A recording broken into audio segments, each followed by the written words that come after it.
The movie revolves around a father, Sang-tae, and his teenage daughter, Do-yeon, who reside in a small town in South Korea. Sang-tae loves his daughter a lot and works hard to provide her with a good life, but Do-yeon is a spoiled brat. All she cares about is her reputation at school and her makeup products. Moreover, she tries to avoid her dad the best she can, whether it be at home, while heading to school, or at a relative's house. Sang-tae's wife, Kim, knows about the problem, but she believes that the girl is acting weird simply because of her adolescent phase. One day, Do-yeon's grandfather gets sick, so the family decides to visit him. Even there, Do-yeon ignores her dad and keeps on chatting with her friends. A while later, she gets up and prepares to leave, so Sang-tae is forced to escort her home. Outside, Sang-tae becomes emotional and asks his daughter if he has done anything wrong. He mentions that he works day and night to fulfill her demands, yet she doesn't even see him as a father. Hearing this, the spoiled Do-yeon replies that she is always misunderstood and that it is very hard to be a student. Sang-tae asserts that student life is easy and challenges her to live his life for a day. As the two are arguing, Grandpa pops up out of nowhere and shows his ginkgo tree. He mentions that if one prays near this tree, their wishes can be fulfilled. But sadly, when he turns back, he realizes that no one was listening to him. Elsewhere, Do-yeon and Sang-tae are still arguing on their way back home. As the latter tries to make his daughter understand, he has a tiny lapse in concentration and ends up crashing his car into an oncoming truck. Drinking and driving is one thing, but having shitty kids and driving is the riskiest.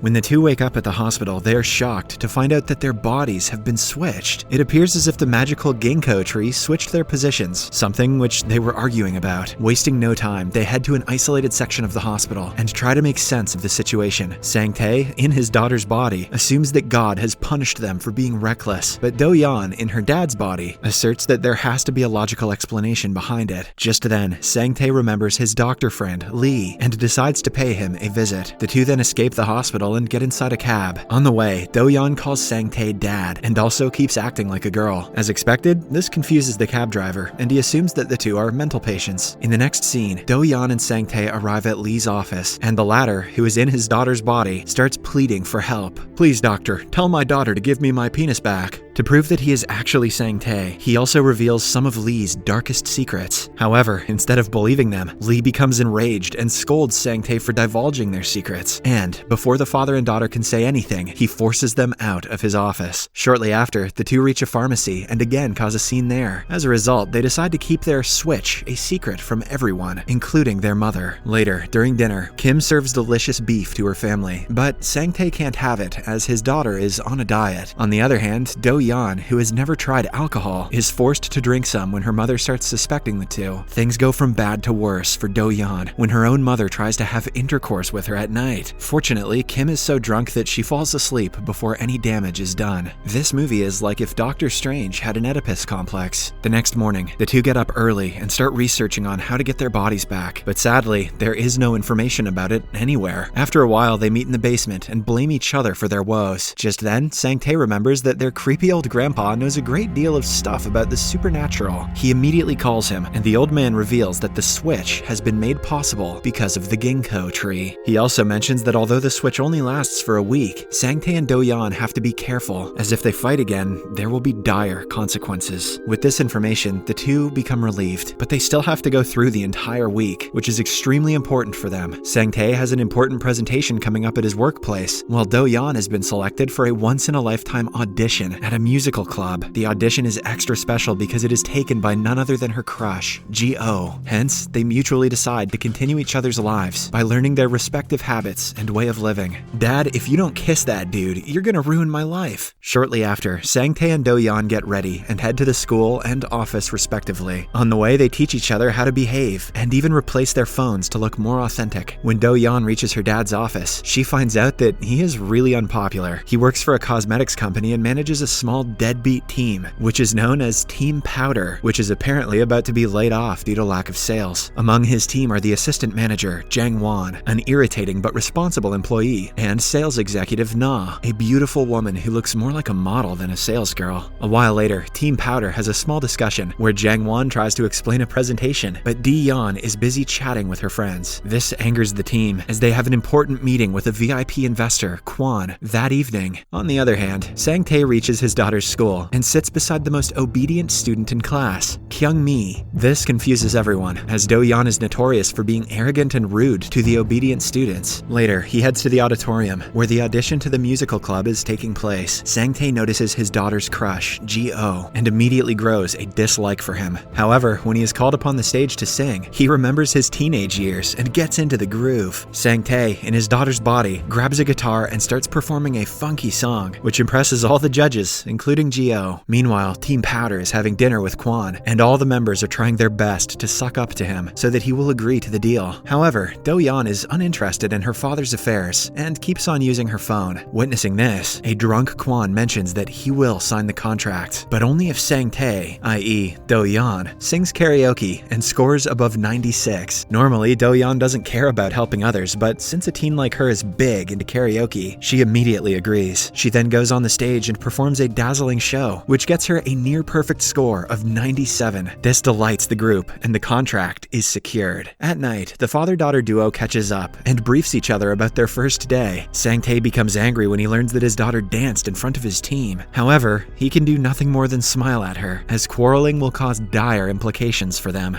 The following day at school, Sang-tae learns that a class test is going to be conducted the next day, so he requests the obedient girl, Kyung-mi, to help him. At first, Kyung-mi refuses, claiming that she doesn't like socializing with others, but when Sang-tae insists, she eventually agrees. That night, the girls study hard for their test and promise to get the best grades. Elsewhere, Do-yeon starts bonding with Na over their shared interest in cosmetic items. After a while, she returns home and finds her dad spending time with her friends. Enraged, she confronts Sang-tae for bringing over her friends, but the latter mentions that it's for their upcoming test. Hearing this, Do-yeon scoffs at her dad and mentions that it's very hard to get good grades, but being the competitive guy that he is, Sang-tae promises that he will top the class. Sadly, during the test, when he checks the question paper, he finds out that he can't answer even a single question. Sang-tae then spends the next hour just coloring his answer paper like a kid. On the other hand, Do-yeon learns from Team Powder that a marketing group is on their way to the office to shoot an advertisement for lipstick. Do-yeon tries to wriggle her way out of the situation, but when Jang-won mentions that their team is leading the advertisement, she has no choice but to get involved. Later, as the entire team gets ready, disaster strikes. The marketing team has met with an accident, so one of the Team Powder's staff will have to face the camera and endorse the lipstick themselves. Both Jang-won and Na are scared of facing cameras, so they refuse to take part in it. Hence, with no options left, Do-yeon, in her father's body, is forced to complete the shoot. To make matters worse, the advertisement's being shot live, on air, with the entire country watching it closely. But, surprisingly, Do-yeon, using her impeccable knowledge of cosmetic items, endorses the lipstick flawlessly and impresses the bosses. However, before she can celebrate, she gets a call from the school, revealing that her father did awfully bad in her text. Enraged, Do-yeon heads straight to the staff room and starts berating her dad in front of the teacher. She even hits him several times, but instead of fighting back, like he always does, Sang-tae simply runs away. Outside, the two reconcile and promise to not mess up each other's lives again. Do-yeon reveals that her crush, Ji-oh, has invited her for a date the next evening, and it is an opportunity that she simply cannot miss. She then pleads with her dad to go on the date and impress Ji-oh. Expectedly, Sang-tae declines right away, claiming that he doesn't even like the boy in the first place, but since Do-yeon is a stubborn girl, she eventually convinces him to date her crush. Sounds like Sang-tae's going to jail. The next evening, Sang-tae and Ji-oh wander around the streets while an anxious Do-yeon stalks them from behind. Soon, Ji-oh takes him to a music store where they start bonding over their common interest in vintage music. After the date is over, Ji-oh and Sang-tae board a bus to return home. Do-yeon also sneaks in, and when she notices her dad very close with her crush, she becomes envious. But when she realizes that at least the date went well, she consoles herself and smiles. It is now day 6 since the switch. It is also the most important day for Sang-tae, as he is supposed to deliver a stellar presentation in front of his boss and the board of directors. It turns out that the fate of the entire Team Powder depends on the presentation, meaning that if Sang-tae doesn't impress the directors, all of them will be fired. Before departing, Sang-tae encourages his daughter for the presentation and wishes her good luck. He then heads to school and waits anxiously for the decisive moment. A few hours later, Do-yeon reaches the office where several investors, the board of directors, and other dignitaries are all waiting. Team Powder also sits in a corner, hopeful that their manager can deliver a powerful speech and save their jobs. At the same time, Sang-tae sneaks out of his class and calls his daughter to listen in on the entire presentation. Soon, Do-yeon commences her speech, and using her vast knowledge of cosmetics, impresses everyone. But just when everyone starts to applaud her, she flips the speech right on its head and asserts that the company's products are too expensive. She mentions that teenagers are not stupid to buy such expensive products, so it would be better to lower the cost for better results. In this way, Do-yeon speaks about the day-to-day problems that she faces while buying cosmetic items. Sadly, the BODs are far from impressed by the suggestion, and they decide to terminate Team Powder with immediate effect. Sang-tae, who is hearing all this from his phone, gets devastated. He immediately runs to the office and confronts his daughter for her stupidity, but the latter shouts at him for never listening to her opinions. She doesn't realize that that's because her opinions are stupid. She then walks away without giving her dad a chance to explain. The next day, Do-yeon again heads to the office and tries to convince the BODs to reconsider their decision. She even gets on her knees and begs them. However, all this simply infuriates the directors, and they request that she go away. Still unwilling to give up, Do-yeon starts chasing after their car, and at the same time, Sang-tae arrives on a bicycle. Sadly, during the commotion, the car strikes the bicycle, knocking Sang-tae out. He is immediately taken to the hospital, where Do-yeon starts crying. She then takes out her phone and starts going through her childhood photos, where Sang-tae is always by her side. That night, the ginkgo tree sheds a leaf, which travels all the way to the hospital beside Sang-tae's bed. It then performs a special magic, and finally reverts the father and daughter back to their original bodies. Then, Do-yeon dies.